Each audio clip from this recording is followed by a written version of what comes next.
Hello and welcome to CUET by Super Crits. I am Akanksha Pillai और आज मैं आपके लिए लेकर आई हूँ फ्लेमिंगो बुक की सबसे पहली पोअम जो है माय मदर एट 66।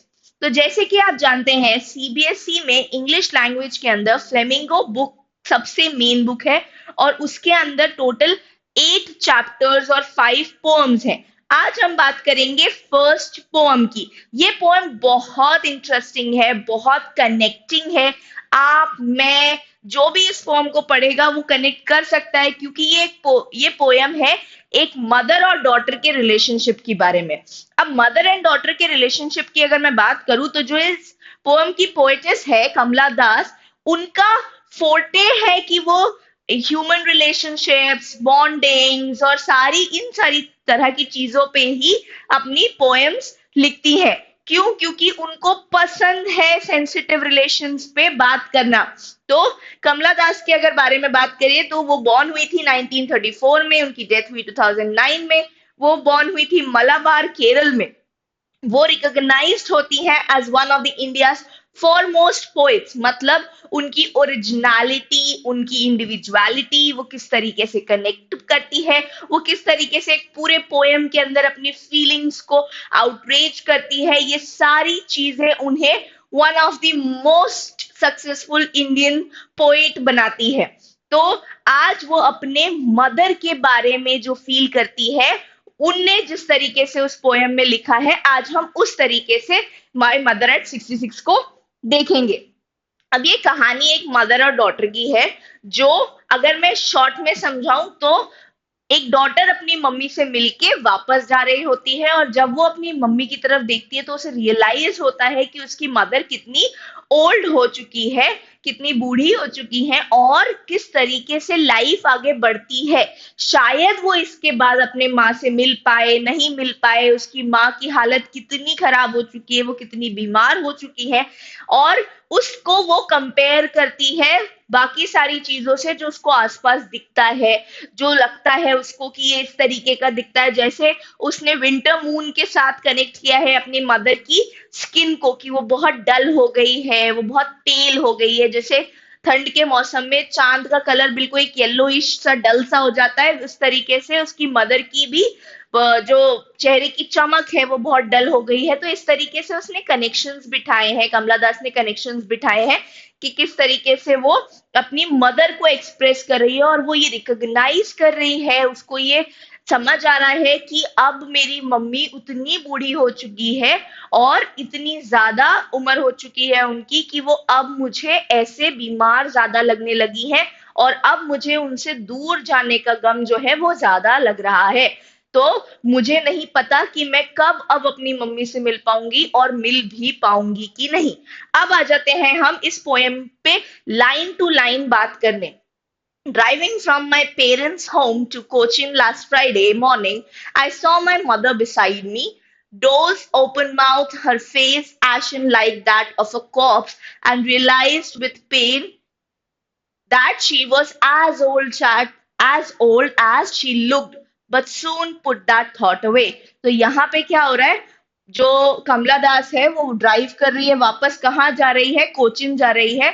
और ये फ्राइडे मॉर्निंग को उन्होंने अपनी मम्मी को अपने बगल में देखा, कार में उनकी मम्मी उनके बगल में बैठी है और वो अपने मम्मी को जैसे ही देख रही है तो उनको रियलाइज हो रहा है कि बिल्कुल थकी हुई बूढ़ी सी और ओपन माउथ, उनका फेस कैसा लग रहा है, एशन लाइक कॉप्स, मतलब एक डेड बॉडी की तरह लग रहा है। एक ऐसे लग रहा है जैसे बगल में कोई डेड बॉडी बैठी हो, वो इंथुसियाज्म नहीं है, वो एनर्जी नहीं है। तो उनको बहुत बुरा लग रहा है और वो ये पेन देख रही है, मतलब ये पेन उनको हो रहा है जैसे जैसे वो उनको देख रही है।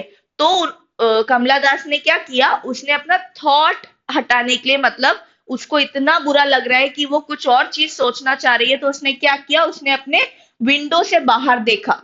तो उसने जैसे ही विंडो से बाहर देखा, उसने देखा यंग ट्रीज स्प्रिंटिंग। यहाँ पे स्प्रिंटिंग का मतलब है बहुत तेज, जैसी कार चल रही है तो बहुत तेजी में वो ट्रीज जो है वो पीछे छूटती जा रही है।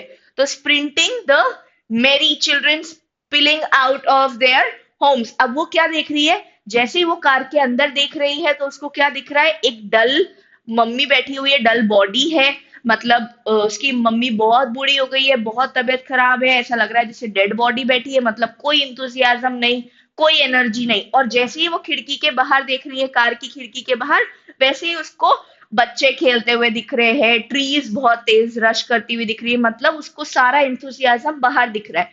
तो पोएटिस ने बहुत ब्यूटीफुली ये दो कॉन्ट्रास्टिंग आइडियाज दिखाए कि एक तरफ बिल्कुल डलनेस, वेल बॉडी ऐसी बैठी हुई है, और दूसरी तरफ खेलते हुए बच्चे, बहुत अच्छे यंग यंग ट्रीज ऐसे जल्दी जल्दी पास होते हुए। तो ये जो दोनों जो कॉन्ट्रास्टिंग आइडियाज है, ये साथ में चल रहे हैं।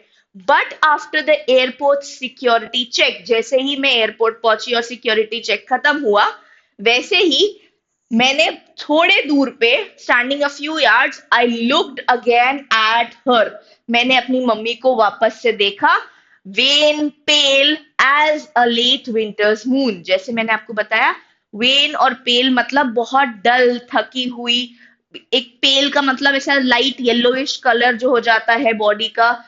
And felt that old familiar एक, और फिर मुझे वही पेन दोबारा हुआ जो मुझे यहाँ पे हुआ था, ये सोच के। एक का मतलब होता है पेन, वही पेन मुझे वापस से हुआ। और फिर मुझे बुरा लगा कि मैं जो एक फियर है मेरे दिमाग में, जो एक चाइल्डहुड फियर है कि मेरी मम्मी धीरे धीरे बूढ़ी हो रही है, ओल्ड हो रही है, बड़ी हो रही है, और मैं उन्हें खो सकती हूँ, वो वापस से मुझे आया। But all I said was, see you soon amma. तो मैंने मम्मी से कुछ एक्सप्रेस ना करते हुए उनको बस ये बोला कि मैं आपसे दोबारा फिर जल्दी मिलूंगी। और और क्या कर सकती थी मैं, तो आई smile, smile and smile.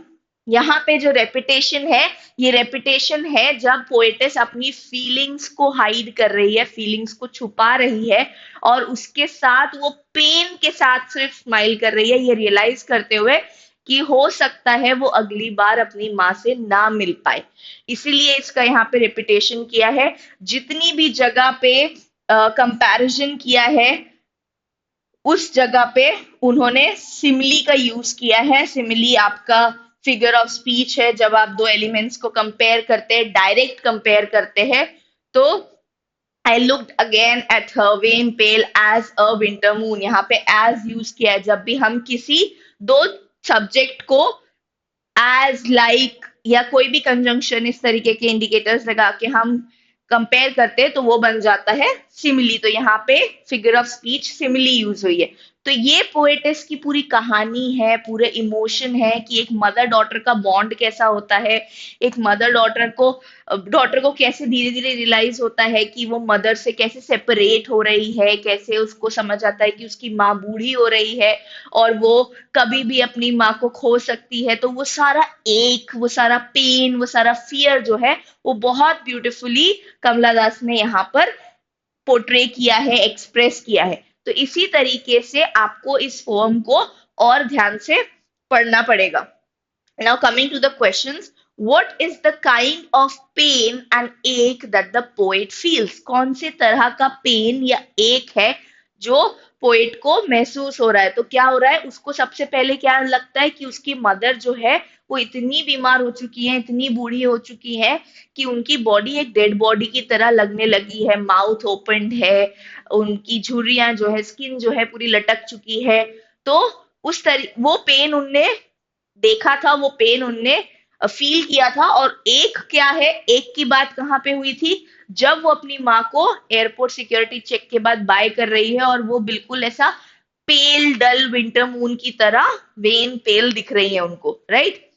Y are the young trees described as sprinting? यहाँ पे यंग ट्रीज को स्प्रिंटिंग क्यों बोला है?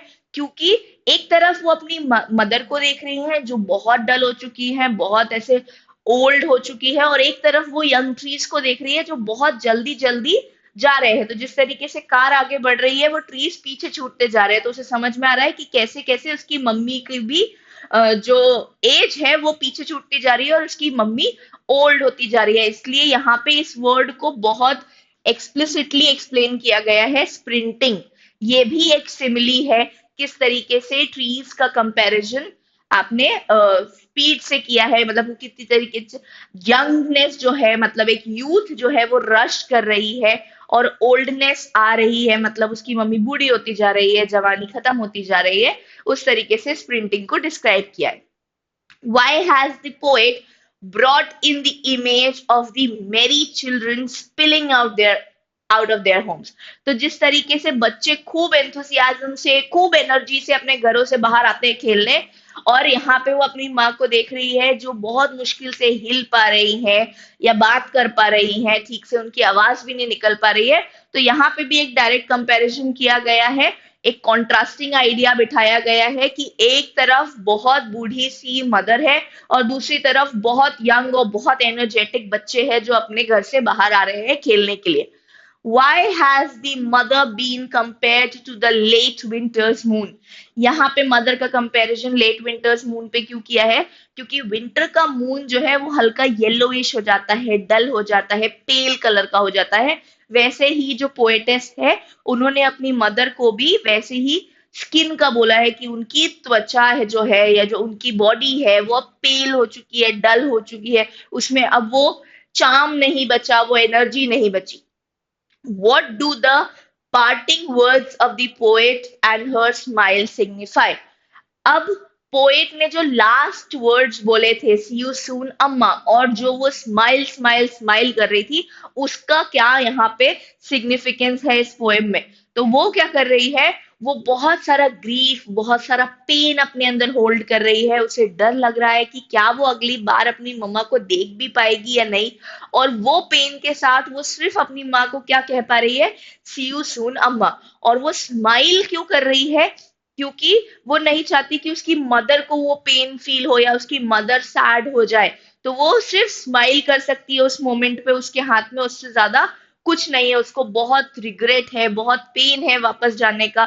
वो अपनी माँ को बूढ़ा होते हुए नहीं देख पा रही है, उसको एक डर बैठा हुआ है कि अगर कुछ हो गया तो क्या होगा, वो अपनी मदर के बिना कैसे सरवाइव करेगी, और वो सारे थॉट, सारे पेन उसके दिमाग में चल रहे हैं। इसीलिए ये सिग्निफाई करता है इस पोएम के अंदर कि हम बहुत सारे थॉट्स, बहुत सारे पेन्स अपने दिमाग में लेके चलते हैं, पर हम क्या कर सकते हैं ज्यादा से ज्यादा, we can just smile at the moment and not let everybody know what is going on, right? तो हम दूसरों को ना बता सक जब हम दूसरों को नहीं बता सकते कि हमारे अंदर क्या चल रहा है, तो the only thing we can do, एक ही चीज है जो हम कर सकते हैं, वो है स्माइल। तो ये थी पूरी माय मदर एट 66 की स्टोरी। आई होप आपको अच्छा लगा, आपको समझ में आया। कोई भी आपको क्वेश्चंस है, क्वेरीज है, तो आप कमेंट सेक्शन में पूछ सकते हैं। Thank you.